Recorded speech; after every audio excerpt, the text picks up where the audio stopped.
Vamos a conversar con Raúl Sor sobre una situación que ha empezado a generar un auge. No es primera vez que pasa, ha pasado ya varias veces y empieza a seguir pasando y se extiende, que es una protesta que se da en claustros universitarios en Estados Unidos sobre lo que está ocurriendo en el Medio Oriente, y tomando en cuenta que Estados Unidos tiene una parte, pero muy potente, de posición en esa situación. Es interesante ver qué es lo que se está discutiendo en los centros universitarios y también en las calles de Estados Unidos respecto de lo que pasa muy lejos de su país. Veámoslos con Raúl Sor. Hola Fernando, sí, ha sido sorprendente este auge, la agitación que ha prendido en cerca de 20 grandes universidades, especialmente de élite, entre las más importantes del país. Y es en protesta por la situación a la cual están sometidos los palestinos y específicamente los sufrimientos de los 2.300.000 palestinos que habitan en Gaza y que, como hemos seguido, el número de muertes, más de 34.000 muertes, el 70% de las víctimas son niños, mujeres. En fin, hemos estado hablando sobre esto durante mucho tiempo y ya este conflicto dura más de 7 meses, desde que del 7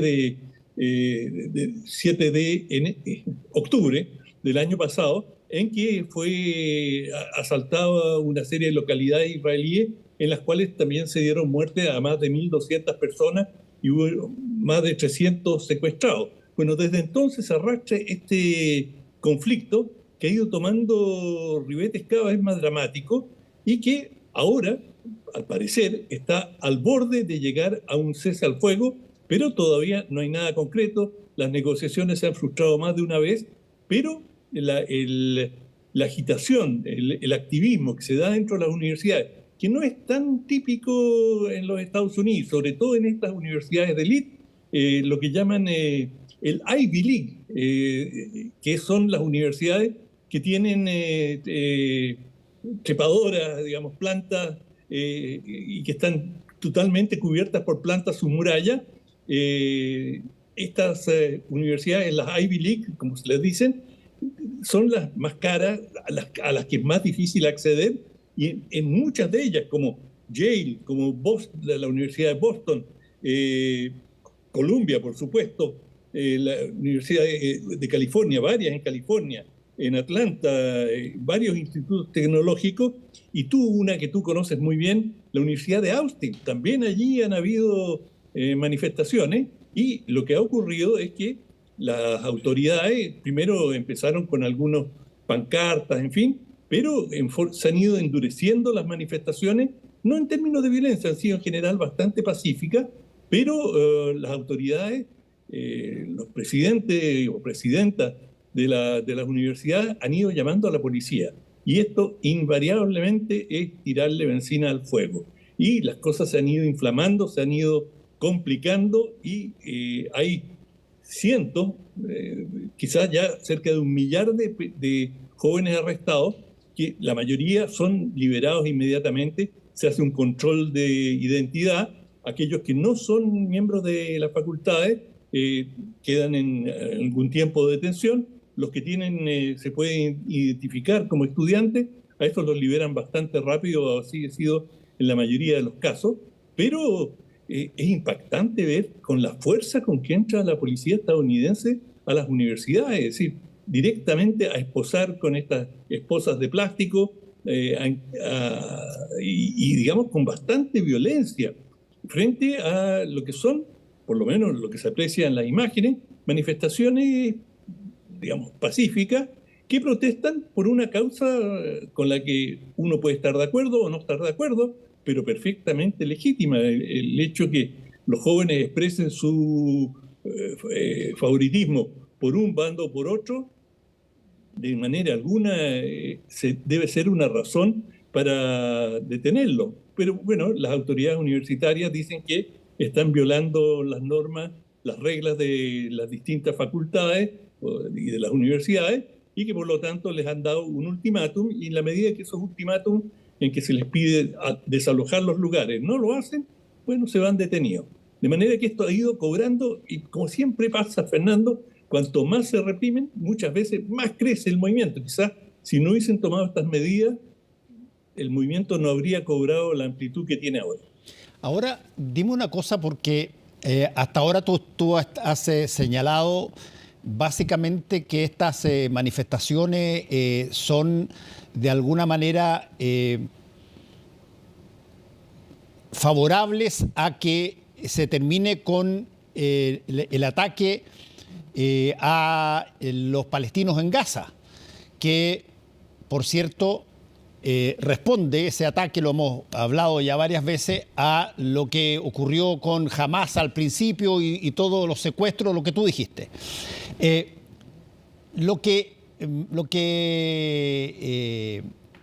quiero preguntarte es, a ver, aquí las personas que están saliendo evidentemente no son solamente personas que tengan ascendencia palestina o judía, digamos, pero lo que te quiero preguntar es, ¿tú percibes o notas que en estas manifestaciones haya una crítica al gobierno de Estados Unidos por su toma de posesión? Por su toma de posición, que es tremendamente favorable históricamente a Israel, y en este caso ha sido también igual. Pero ¿hay algo aquí que tenga que ver más con política interna que por situación internacional también? Bueno, el grueso de los que protestan son gente de orientación progresista, principalmente cercanos al Partido Demócrata. De hecho, Trump apoyó absolutamente la postura represiva en las universidades contra los jóvenes que se están manifestando a favor de Palestina.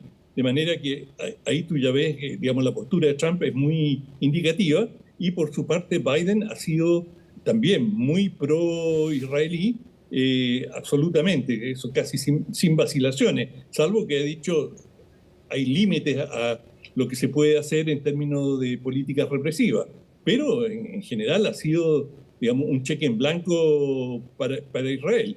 Ahora, él, como tiene esta objeción creciente, esta protesta que ha ido ganando fuerza, esto lo afecta mucho más a él que a Trump, de manera que él está tratando de, digamos, camina por una ruta muy difícil en la que no quiere, digamos, emplazar o enemistarse con los sectores más progresistas, más izquierdistas del Partido Demócrata, en el cual hay un número no menor de parlamentarios demócratas que simpatizan con la causa palestina y estiman de que Israel ha cometido una serie de abusos, y claro, hay una cantidad muy grande también de militantes demócratas que están con él y que respaldan plenamente a Israel. Pero si a alguien lo va a dañar más políticamente es a Biden y no a Trump de ninguna manera. En el Partido Republicano no se han apreciado mayores signos de solidaridad con los palestinos y en contra de Israel.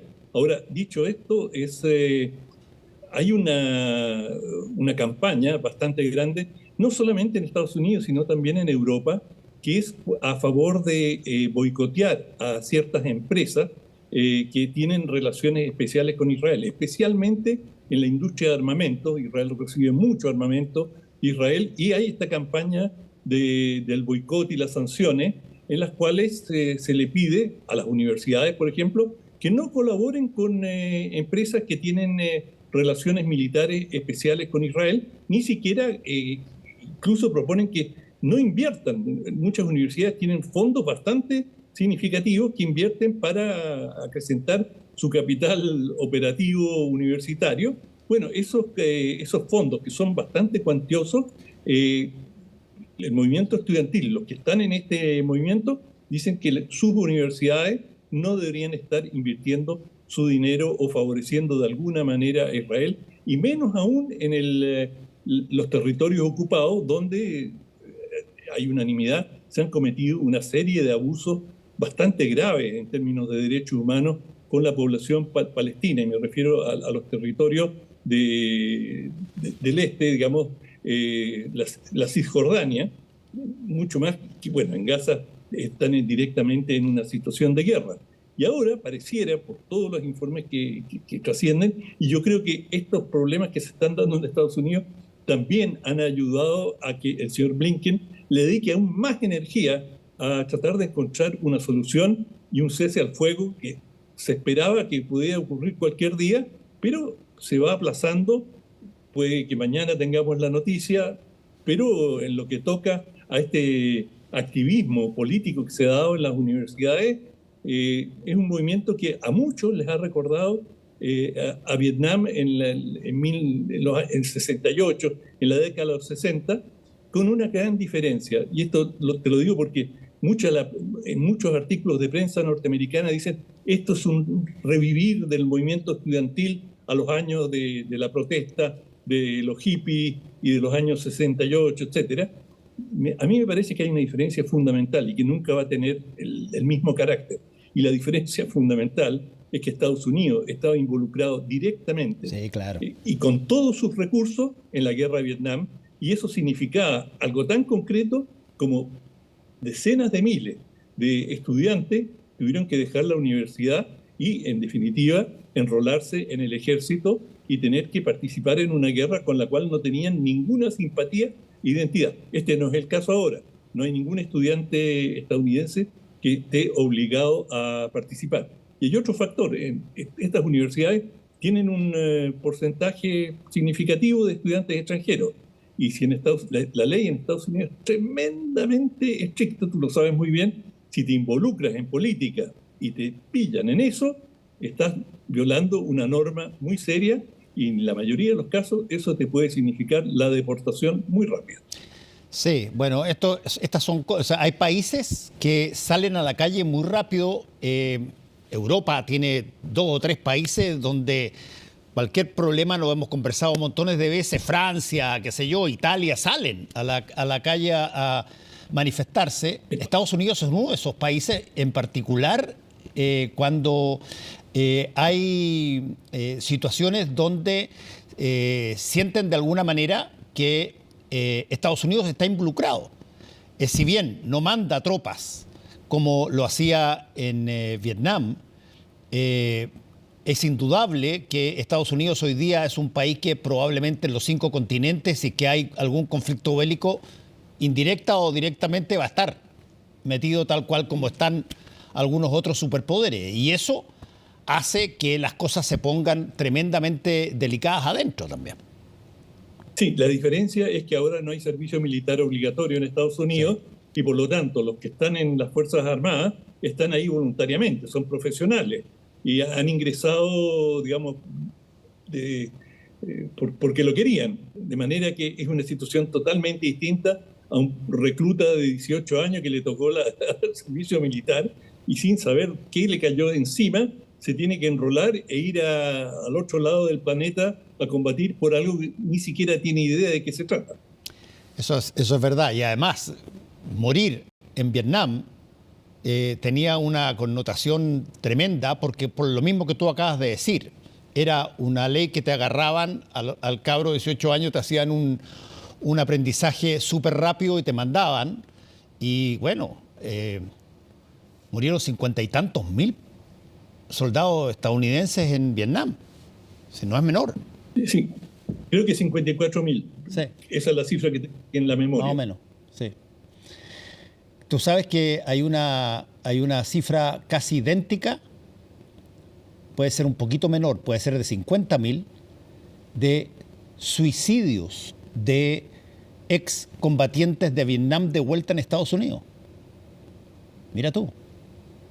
Las huellas que deja una guerra son tan brutales que tú tienes, por ejemplo, una situación como esa. Mucha gente que volvió se quitó la vida. ¿Y cuántas de las que volvió se las quitó a otras personas que volvían, digamos, con profundos problemas psicológicos Sí. y sus vidas nunca volvieron sí. a ser Sí, lo que hubiesen sido si no hubiesen pasado por esta experiencia traumática.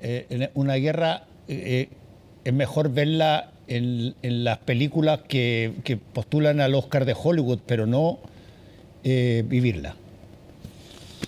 No puedo estar más de acuerdo contigo, Fernando. Muchas gracias, Raúl. Que te vaya bien. Igual, chao.